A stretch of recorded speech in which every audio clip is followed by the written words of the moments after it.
안녕하세요, 마코입니다. 저는 20여 년 동안 창업을 6번 했습니다. 6번 중 2번의 창업은 정말 즐거웠습니다. 힘들어도 하고 싶었고 잘하고 싶었습니다. 성장하는 느낌이 들었으니까요. 나머지 4번은 처절하게 실패했습니다. 돈을 잃었고 시간을 잃었고 자신감도 잃었습니다. 두 경우의 차이가 뭔지 오랫동안 생각했습니다. 아이템이 나빴던 걸까요? 타이밍이 안 좋았던 걸까요? 아니면 운이 없었던 걸까요?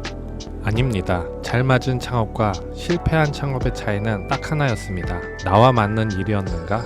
아닌가? 오늘은 그 이야기를 해볼까 합니다. 그리고 나와 맞는 일을 어떻게 찾을 수 있는지 끝까지 영상 보시면 지금 당장 시작할 수 있는 힌트를 얻으실 수 있을 거예요. 자, 그럼 시작합니다. 먼저 한 가지 이야기를 해야 합니다.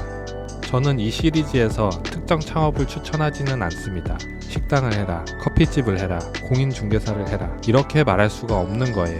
모든 일에는 좋은 점과 불편한 점이 항상 공존하기 때문입니다. 예를 들어 식당을 운영한다고 하면 잘 되어서 돈을 많이 버는 사람이 있고, 반면 그 일이 너무 힘들어서 지옥을 경험하는 사람도 있으니까요. 커피집도 공인중개사도 온라인 쇼핑몰도 다 이와 비슷합니다. 같은 일인데 어떤 사람은 잘 되고 어떤 사람은 무너집니다. 그렇다고 무조건 안정적인 취업만 하라고 할 수는 없는 거예요. 지금은 창업이 대중화되는 시기입니다. AI가 가속화될수록 좋은 일자리는 줄어들고 많은 사람들이 창업 시장으로 향할 수밖에 없는 구조가 되고 있습니다. 그래서 직장을 다니면서도 창업을 준비해야 합니다.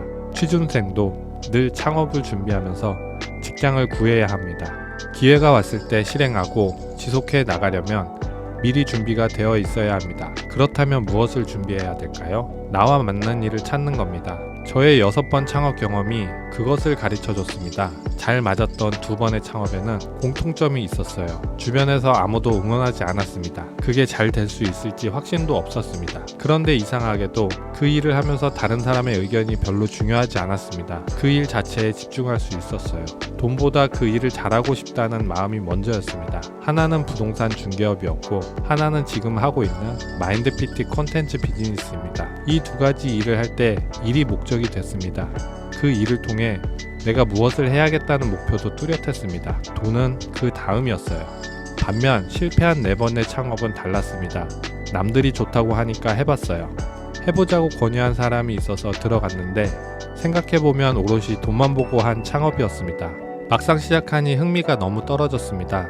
버텨야 한다는 의무감만 남았죠. 그리고 남의 권유로 시작한 일은 사기일 수 있거나 이용당하기 쉬운 구조인 경우가 많았습니다. 결국 나머지 4번의 창업은 모두 망했어요. 아이템이 좋아도 나와 맞지 않으면 버티지 못했던 거예요.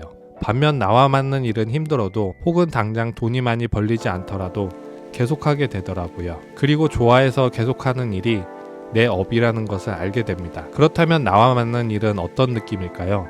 거창하지 않습니다. 남들보다 조금 더 좋아하고 조금 더 오래 할 수 있는 것이면 충분합니다. 구체적으로 말하면 이렇습니다. 그 일을 하면 에너지가 생겨 힘든데도 계속하고 싶습니다. 하루 종일 그 이야기를 할 수 있죠. 돈이 아니라 그 일 자체가 목적이 됩니다. 반면 나와 맞지 않은 일은 이렇습니다. 하면 할수록 에너지가 빠져서 억지로 버티는 느낌입니다. 결과가 나와도 기쁘지 않습니다. 돈이 생각만큼 안 나오면 바로 흔들립니다. 그런데 많은 사람들이 이 신호가 어떤 의미인지 알지 못한 것 같습니다. 이성적으로 좋아 보이는 것과 진짜 좋아하는 것이 다를 수 있습니다. 미디어에서 좋다고 하는 것들, 지인이 잘 된다고 하는 것들, 부모님이 안정적이라고 하는 것들, 이런 것들을 계속 듣다 보면 내가 진짜 좋아하는 줄 착각하게 됩니다. 그 상태로 창업을 하면 시작할 때는 괜찮아 보였는데 막상 해보면 어딘가 어색하고 불편합니다. 그 불편함이 나와 맞지 않는다는 신호예요. 그렇다면 나와 맞는 일을 어떻게 찾을 수 있을까요? 제가 직접 해보면서 효과가 있었던 방법 5가지를 이야기하겠습니다. 첫 번째, 마음 알아차리기입니다. 일상에서 감각의 소리, 마음의 소리를 듣는 연습입니다. 내가 무엇을 했을 때 기쁨을 느끼는지, 무엇을 했을 때 에너지가 나오는지, 이걸 생활 속에서 경험하면서 포착하는 겁니다. 남들이 좋다고 하는 것도 직접 경험해보면서 내 반응을 느껴보고, 아무도 관심 없는 것도 경험해보면서 내 마음의 목소리를 들어보는 겁니다. 이게 단순해 보이지만 가장 중요해요. 마음 알아차리기는 자신의 정체성을 파악하는 가장 핵심적인 도구입니다. 내가 어떤 것에 끌리는지, 어떤 상황에서 살아나는지를 알아야 나와 맞는 일을 찾을 수 있습니다. 이 연습이 쌓이면 남들의 이야기에 흔들리지 않고 자신의 감각으로 판단할 수 있게 됩니다. 두 번째, 책 읽기, 강연 영상 시청입니다. 책과 강연은 내가 물리적으로 경험할 수 없는 것들을 경험하게 해줍니다. 정말 다양한 사람들이 자신의 경험을 이야기합니다. 그걸 듣다 보면 신호가 와요. 마치 자석처럼 끌리는 이야기가 있을 거예요. 저거 흥미롭다. 나는 저것을 하면 어떻게 해볼 수 있을 것 같다. 저것을 배워서 해보고 싶다 등 이 느낌이 오는 순간을 놓치지 마세요. 그런데 이 신호를 잡으려면 마음 알아차리기가 먼저 연습이 되어 있어야 합니다.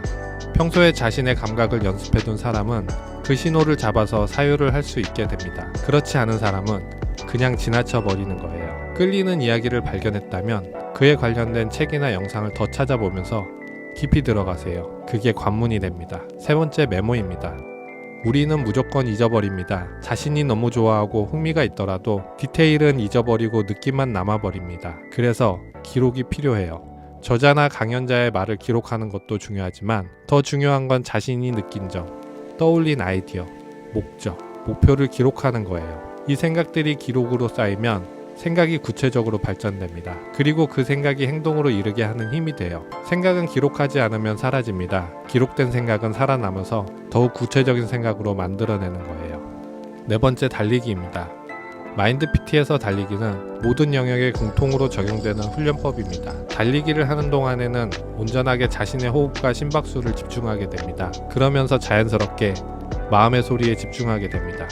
마음 알아차리기 연습을 강제적으로 하게 되는 셈이에요. 그리고 이상할이 많지 달리는 동안에 잡념이 없어지고 생산적인 생각이 자연스럽게 떠오릅니다. 나는 무엇을 해야 하는지, 어떻게 해야 하는지, 앞으로 어떻게 계획을 세워야 하는지 이런 구체적인 것들을 사고하는 시간이 됩니다. 짧으면 30분, 길면 2시간. 그 시간 동안 쌓이는 생각의 질은 전혀 다릅니다. 이런 사유의 시간이 쌓이면 자신이 좋아하는 일을 반드시 찾게 될 수밖에 없을 거예요. 다섯 번째, 인터뷰입니다. 앞에 4가지 연습을 하다 보면 자신에게 맞는 일, 좋아하는 일이 구체적으로 보이기 시작할 거예요. 그 단계가 오면 그 일을 하고 있는 사람들을 직접 만나 인터뷰를 해보세요. 저는 낯가림이 심한 INFP입니다. 인프피 성향은 아실 거예요. 얼마나 부끄러움이 많은지. 처음에는 인터뷰가 정말 힘들었습니다. 그런데 그 일이 너무 궁금하고 하고 싶어지면 낯가림은 크게 중요하지 않게 되더라고요. 여기서 한 가지 테스트가 됩니다. 인터뷰할 용기가 나지 않거나 귀찮다는 생각이 강하다면 어쩌면 그 일이 그만큼 좋아하는 게 아닐 수 있습니다. 반면 용기를 내서 인터뷰를 했는데 이야기가 너무 흥미롭고 즐겁게 느껴진다면 그게 신호일 수 있습니다. 그리고 인터뷰를 통해 그 일의 속사정을 알 수 있어요. 겉에서 보이는 것과 안에서 실제로 어떻게 돌아가는지 이걸 알아야 방향 설정을 제대로 할 수 있습니다. 앞에 5가지를 루틴으로 정해서 하나씩 실천하신다면 여러분은 반드시 자신이 어떤 일을 좋아하고 잘할 수 있는지 알 수 있을 거예요. 그런데 나와 맞는 일을 찾았다고 끝은 아닙니다. 성공한 창업자들이 공통으로 하는 이야기가 있어요. 자신은 운이 좋았다고. 저도 같은 생각으로 모든 사람에게는 각자에 맞는 운때가 있다고 저는 믿습니다. 빨리 올 수도 있고 늦게 올 수도 있는데 운은 준비된 사람에게 오기 마련입니다. 그럼 그 준비가 무엇인지 이야기해 보겠습니다. 나와 맞는 일을 찾으면서 동시에 해야 하는 것은 바로 자신의 이야기를 발굴하고 제작하는 역량을 키우는 거예요. 그런데 이게 생각보다 정말 어렵습니다. 창업을 해서 그 일을 지속하는 건 너무 당연합니다. 그런데 자신의 이야기를 글과 영상으로 만들어서 꾸준히 세상에 내보내는 일을 지속하는 건 전혀 다른 문제입니다. 많은 사람들이 여기서 멈춥니다. 귀찮고 어색하고 잘 못할 것 같고 반응이 없으면 금방 그만두게 되죠. 그리고 결국 좋은 자리, 좋은 아이템만 찾으면 된다는 착각으로 돌아갑니다. 이게 지금 시대 창업에서 마케팅에 실패하는 가장 큰 이유입니다. 나와 맞는 일을 찾는 연습과 동시에 컨텐츠를 제작하고 세상에 내보내는 역량을 함께 키워야 합니다. 어떻게 자신의 이야기를 발굴하고 어떤 방식으로 제작하고 어떻게 지속할 수 있는지 다음 편에서 구체적인 이야기를 해보도록 할게요. 오늘 이야기를 정리합니다. 저는 특정 사업을 추천할 수 없습니다. 모든 일에는 좋은 점과 불편한 점이 공존하기 때문이죠. 그렇다고 취업만이 답도 아닙니다. 창업이 대중화되는 시대, 지금부터 창업을 준비해야 합니다. 그 준비의 시작은 나와 맞는 일을 찾는 거예요. 그리고 그 일을 찾으면서 동시에 자신의 이야기를 만들고 세상에 내보내는 역량을 키워야 합니다.